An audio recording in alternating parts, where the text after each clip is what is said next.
The first meeting is really a get-to-know-you meeting.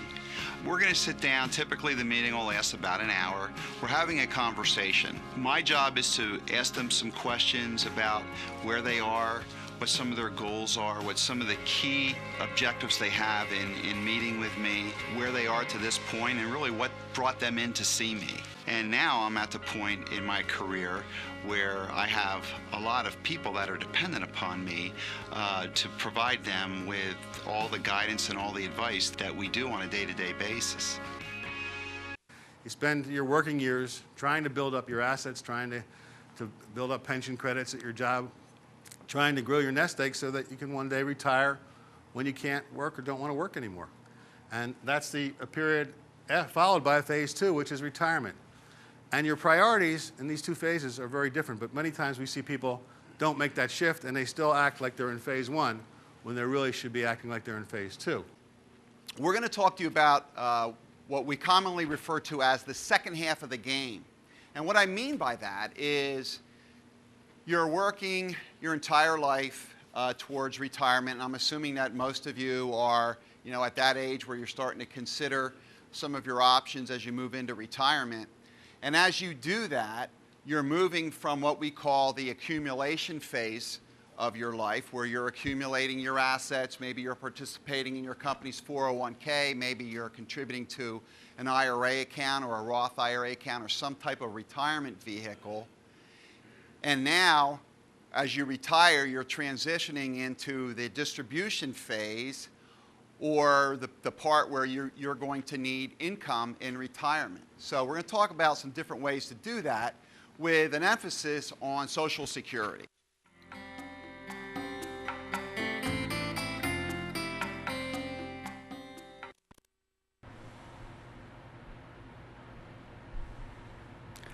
Well, hello and welcome to Financially Speaking with Jeff Bush. And today we're going to cover some areas that should be of interest to anybody who's getting older. I don't know if that fits your situation, Jeff, but what are we going to be talking about? Well, hello, Barry. Welcome to the show. The title of today's show is Age Power. Of course, Age Power is a title of a book that was written by a man by the name of Ken Dickwald about 15 years ago, and a very interesting perspective on really the aging of America. And as we look at it, and of course, a lot of what we do is Social Security. So as we look at Social Security and how it affects, the people that are turning 62, do you know that there's 10,000 Americans that turn 62 every day, which then in turn makes them eligible for Social Security. And that phenomenon is going to continue to happen for another 12 years. So we're really seeing the aging of America, if you will, as these baby boomers turn 62 and not only make them eligible for Social Security, but also puts a lot of other demands on the system. Yeah, I think we're seeing a lot of things that people really, they're not prepared for and they don't understand. That when these numbers change in a society, and you go from a country where we're kind of centered around our kids and if you go back to the mid 40s and the 50s and early 60s, when we were coming out of the World War II situation, we needed schools, we needed roads, we needed lots of different things because we had all these kids we had to educate and kids who had to become adults. And now we've reached this point where 10,000 of those kids are hitting age 62 every single day, some 50 million of them. And that's kind of putting a strain on the system because now it's gotten a little top heavy. Yeah, well, I think what you're referring to is the baby boomers have really affected just everything at every step of the way, from infancy to becoming school age and high school and then into adulthood. It's affected the whole way we look at product and system, and as you were referring to some of the infrastructure. It really lends itself. This whole dilemma lends itself to not only a political question, but a social question as well, because as we get the aging of these baby boomers, they turn 62, they're eligible for Social Security. When they become 65, they're eligible for Medicare. Social Security and Medicare are two of the largest entitlement programs in our tax system. Right, and when we conceived this this Social Security system, and Medicare came along in the '60s under LBJ, but going back into the early days of Social Security, well, they used calculations based on a man or a woman working X number of years and retiring at 62 or 65.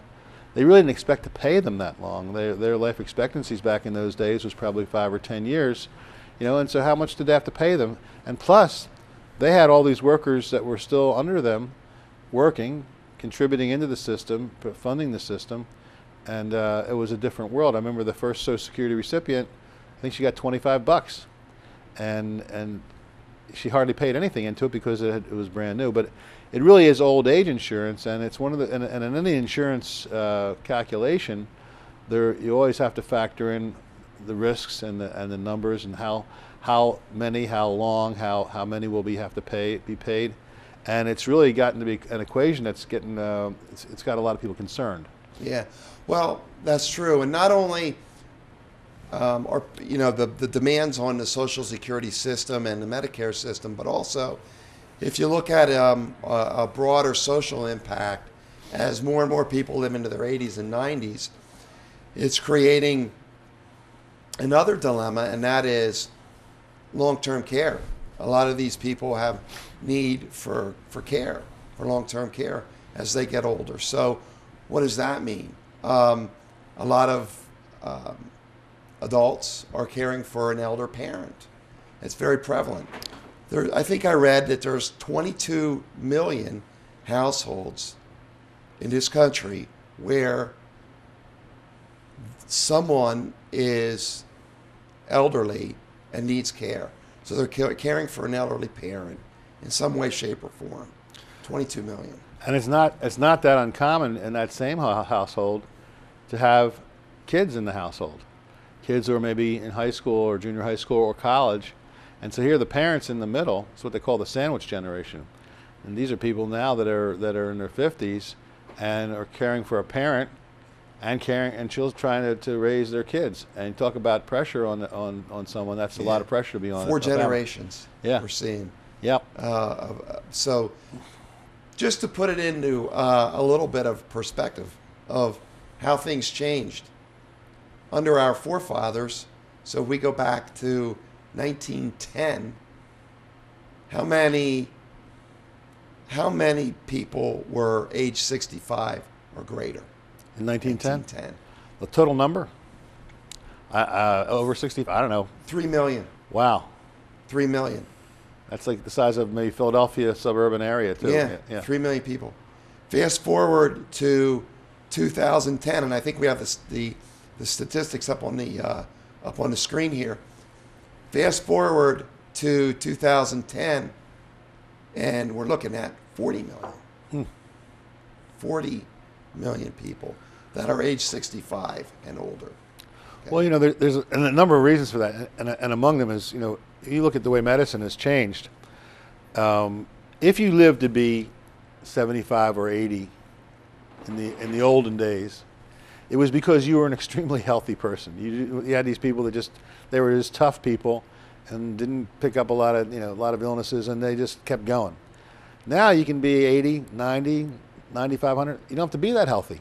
All you have to do is be alive, because they've got medicines that'll, not if they won't fix this, they'll sustain you. And all these things that knocked us off earlier, including getting kicked in the head by animals and things that used to happen on the farm. But, these people are living routinely now into these long ages. Well, I think if we go back and if we put that slide back up again, that just to see the progression, the U.S. Census Bureau is projecting that these numbers are going to go up to about 70 million by 2035. We're looking at about 70 million that are going to be age 65 or older. So what does that mean then? Well, it means that we don't look at 65 the same way that we used to. In other words, at 65, you're not old. Well, that's true, and when they You're a living testament to that, by the way. Oh, well, thank you. I think I thank you, but of course I'm 47. I just look like I'm 68. I lost my train of thought where I was going with that, but Social Security was originally called old age insurance, and I think if you asked someone who's 65 and said, "How's old age?" they'd probably slap you upside the head and say, "I'm not old," because it really isn't. If you're healthy and active, there's an awful lot of living to do after the age of 65, if you're lucky enough to be healthy and if you have an active lifestyle. So all this creates pressure on the system. It's one reason why when we work with our people in the financial planning business, one of the first things we talk about is, what is your life expectancy? How long do you personally expect to live? And what I found, and I don't know if you agree with me or not, but people vastly underestimate how long they're likely to live. They're looking at their family history and figuring, well, if everybody in their family died before the age of 80, they're not going to make 80. Well, a lot's changed. It's not your grandfather's life, and it's not your father's life. There's things now that keep us going that routinely took us off the planet at earlier ages. And so when we do Social Security planning, making that critical decision as to when you're going to take Social Security, how you're going to coordinate your Social Security with the spouses if you have a spouse, these are major, major decisions that can cost people hundreds and hundreds of thousands of dollars if they choose wrong. And they only get to choose once, and they get absolutely no help from Social Security. They have to figure it out themselves or get an expert to try to help them. Yeah, well, actually, it's interesting you mentioned that, Barry, because we have some data on that for today's show. We'll put some numbers up on the screen. So let's start by taking someone who turned 62, and they have the option to take a Social Security benefit now versus waiting until their full retirement age of 66, or waiting until their age 70, which is as long as you can wait, okay? So at age 66, their full retirement age benefit is, let's say, $2,000 a month. $2,000 a month. If they take it at age 62, it's going to be discounted back by 27%. Wow. So they're going to get about $1,462, okay? So we're going to assume here that life expectancy for a 62-year-old is 25 years, age 87, okay? So... And by the way, that's just not a number you're picking out of thin air. No, it's life expectancies now for people in their 60s is the mid-80s. If you turn age 62, on average, you're going to live 25 years. So that's a number we've always been using. Actually, I did some background research on this on the internet, and I even plugged in some variables about lifestyle and smoking versus non-smoking, family history. It still comes out to about 25 years on average, okay? So if you're 62 and you take your benefit, and your benefit is that $1,462, you're gonna collect $438,000 a year, or $438,000. I'm sorry, lifetime benefit. Okay. Now, so when you take that benefit at 62, it's a permanent reduction. It's a permanent reduction. Now, moving right along here, if you wait until you're 66. Now your full retirement age benefit is $2,000 a month. Okay? And if we take that out, we do the math, and we take you out to life expectancy, we're still using 87. Okay? You're going to get about $504,000 over the course of your lifetime. Okay? So you can see, by waiting, you're getting a much larger benefit. Okay? Well, okay, and of course now what you hear from the other side of the equation is, well, gee, I might not live to be 87. I might only live to be 77. Or I want to take the money now because I think Social Security is going to go out of business, or I think whatever. And there's a we see this again and again, that people who are fairly level-headed and consider themselves people that like to plan and plan for the future when it comes to Social Security, I think there's something in our brains that says, woo, free money. I want to get it. I want to get it now. I want to go out and spend it. And Well, have it. all that's Yeah. true. Yeah. All that's true. And the point here is you have to look at the numbers and see what makes sense for you. You know, Okay? you know what it's like. Do you remember? I remember when I was a kid, my dad would say, "Would you rather I give you $1 now, or I'll give you a penny, and every day for the rest of the month, I'll double it to 2 pennies tomorrow and 4 pennies the next day."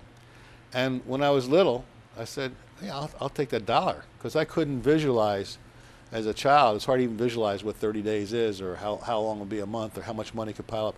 But then when you do the math on that little equation, and I forget what the answer was, but it was like hundreds of thousands of dollars. And it's almost the same kind of thing, where we hit that age of retirement, this decision time, and we kind of become almost like little kids and saying, I want that money, I want it. And instead of saying, oh, you know what, let's take some time, let's really look out here and say, okay, if I've got an average of 27 years to live, and that's just average. So if it's average, that means half the people are going to live longer than that. You know, what if I live to be 90 or 95? Yeah. And I know you have statistics for that as well. Yeah, we do. We actually have, if you look at the screen here, your life expectancy at age 65 is 86, okay? You live to age 70, it goes up to 87, so on and so forth. These are government statistics, and people are living longer. Which, by the way, just to finish our point on the Social Security benefit, so maybe if we could put that last slide up and go into what happens if you wait until 70 Yeah. to take your Social Security benefit. If you wait until you're 70 and you take your Social Security benefit, your benefit goes up by 32%. 8% per year. So you're waiting 4 years. So you get another 32%, so a third. So you're going from 2,000 to 2,640. Over the span of your lifetime, you're going to get $538,000 from Social Security. And that's just life expectancy. So if you live beyond life expectancy, the numbers work even more in your favor. Absolutely, and I don't know if these tables take into account cost of living. No. Okay. No. Well, that's an important factor, isn't it? It is, except we wanted to make the data relative. Okay. But yeah, if you're, because cost of living takes into account inflation. So you're going to see, on average, increases of about 2.5%. I think historically the Social Security's average 2.8% increases for inflation. It doesn't happen every year, and some years there may be none. Some years you could have a 5 or 6% bump. But when you plug inflation into, let's say, close to 3% over a period of 25 years, that's a huge difference. And ultimately, what an individual will get if they live into their mid 80s and into the 90s, it's astounding at the difference. And again, you have to think of it. This is old age insurance. This is a part of your investment plan, part of your asset plan that says, okay, well, I'm going to have enough money to live for 5 years and then 10 years. And this is where my money will come 20 years from now. But what about that wild card? What if I happen to be one of those fortunate unfortunates who's still around at 90 or 95 or even, God forbid, 100? This is your old age insurance. And to cut yourself off at the knees by taking a short-sighted view at age 62 of I want it now, it's a huge price to pay. The difference can be hundreds of thousands of dollars, and we especially find it's vital if you're part of a couple, you have to really do a real Social Security analysis to see how it's going to impact the survivor, because one of you is going to survive the other, probably, unless you both happen to pass away at the same time, and that survivor is going to get the larger of the two benefits. Yeah. Well, speaking of the Social Security analysis, we do have, we're going to offer a free report today. So we'll offer to our viewers a customized report. So all we need you to do is you can go right onto the Social Security website, socialsecurity.gov. We have the website up on the screen. Go onto the website. You can get your data, your report. send that to us, and we'll do exactly what you stated, Barry. We'll provide a customized report. So you can get that to us. You can email to us. Our email address is up on the screen. Give us a call if you need to. Yeah, it's a great report. It's very detailed. It runs about 18, 20 pages, and it really goes into explanations of how these different choices impact you. We had said in earlier shows, Jeff, there are 81 ways for a couple to take Social Security. Most people think it's, well, either this age, that age, whatever. There are wrinkles in this system that you won't live long enough to find. You'll have wrinkles, but you won't live long enough to find the wrinkles in this system. And by law, the Social Security Administration, not to knock them, because they send us money, they're nice people, but their job, their mandate is not to help you get a strategy that's going to get you the most money out of Social Security. They will verify, if you say, well, I'm going to apply a certain way, what will I get? They'll verify that's what you're going to get. But there are literally 81 different ways to do this, and the difference between doing the one that's right, the one that's okay, and the one that's really good for your situation can be several $100,000 over a lifetime. Yeah, and of course we didn't get into, in the scope of today's show, we didn't get into the spousal benefits and the delay strategies that you can get into, all of which will come out in this report. Because if you're a married couple, it's even more critical to get this data down so you can make a good decision. What the report will show is, it won't just show you this is the way you should do Social Security. What it will show you is, here's all things being equal from what we know of your situation, here's the recommended way of doing it. Then it will also show some other ways of doing it. It usually gives out 4 or 5 different ways, because what it can't really take into account is what other resources you might have at your disposal. When we run these reports, unless we know otherwise, we'll assume the average life expectancy for both parties, and then we'll plug in their birthdays and plug in the amount of money they would be collecting at their full retirement age, which could be 66 to up to 68. The full retirement age is evolving and getting later, as it should, because we're living so much longer. We need to adjust the system. Yeah, I think that's probably one of the things changes we're going to see in the future, is we're going to see that full retirement age move back even further. It's already been moved from 65 to 67. Really, if you're born after 1960, the full retirement age now is 67. So we see that number being pushed out. Simply, people are living longer and working longer. Well, I'll tell you one thing. If you're talking to young people that are at a crossroads and looking for careers, I would look hard into careers that involve aging. Whether it's the medical field is obviously, there's a lot of aging issues there, but the caring for people, people that are physical therapists, occupational therapists, anything that has to do with aging, whether it's part of the business of aging and their travel and leisure activities. But that's who has the money in this country now, are the older generation. The 60, 70, 80-year-old folks have a lot of the money. The younger people are still struggling. They're not finding jobs the way we did when we were coming out of school and coming out of school in the 60s and 70s. There were plenty of jobs because we needed people to do a lot of things. We were very happy to train people to be teachers and doctors and lawyers and office workers, and companies would train you. But now people are working longer and longer. It's another factor. That's a whole other show there about what is retirement age really? When do people really retire these days? Because right. A lot of people are not leaving those jobs because of things that happened economically, and because they don't feel like retiring. They don't feel old yet, and they don't want to. So the jobs don't open up as much.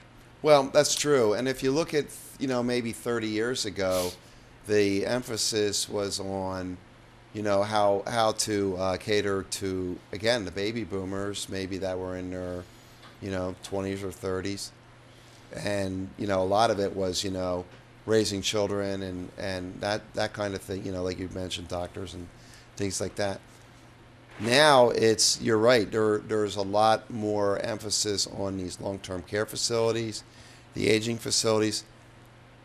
I read where if you're 85 or older, there's almost a 50% chance, 47% chance that you're going to have some form of dementia at age 85. Think about that. You'd have it at age 85, or you would 85. develop it at some time. Develop it at Yeah, some time some over your time. lifetime. I mean, that's a huge. It's very scary because it's basically saying, well, if you're healthy and have good genes, you're probably going to make it to 85. And so therefore, if you make it to 85, you got a flip of a coin chance that you're going to have some dementia. Of course, there's degrees of dementia, and there, it can be mild, it can be advanced, it can be true Alzheimer's. But those are scary things. And these are all problems that, as a society, we have to deal with. But at our level, as financial planners, helping people navigate these years, our job is to help show where are the opportunities, investment-wise, where are the risks, insurance-wise, where are the risks in investments, how do we tailor stuff, how do we make sure we have enough income to deal with these things, and rather than wait until they're flush upon us and we don't have many choices, to look down that road 20 or 30 years, which we've been looking down for the last 20 years or so, and we've learned a few things, and we can really be helpful to people. Yeah. One thing I want to spend some time talking about, Barry, of course, along with doing our TV show here, which we've done now for several months, and it's nice being here on PCTV. I'd say TV fame has not changed you one bit, No, Jeff. You're it still the hasn't. same old regular guy.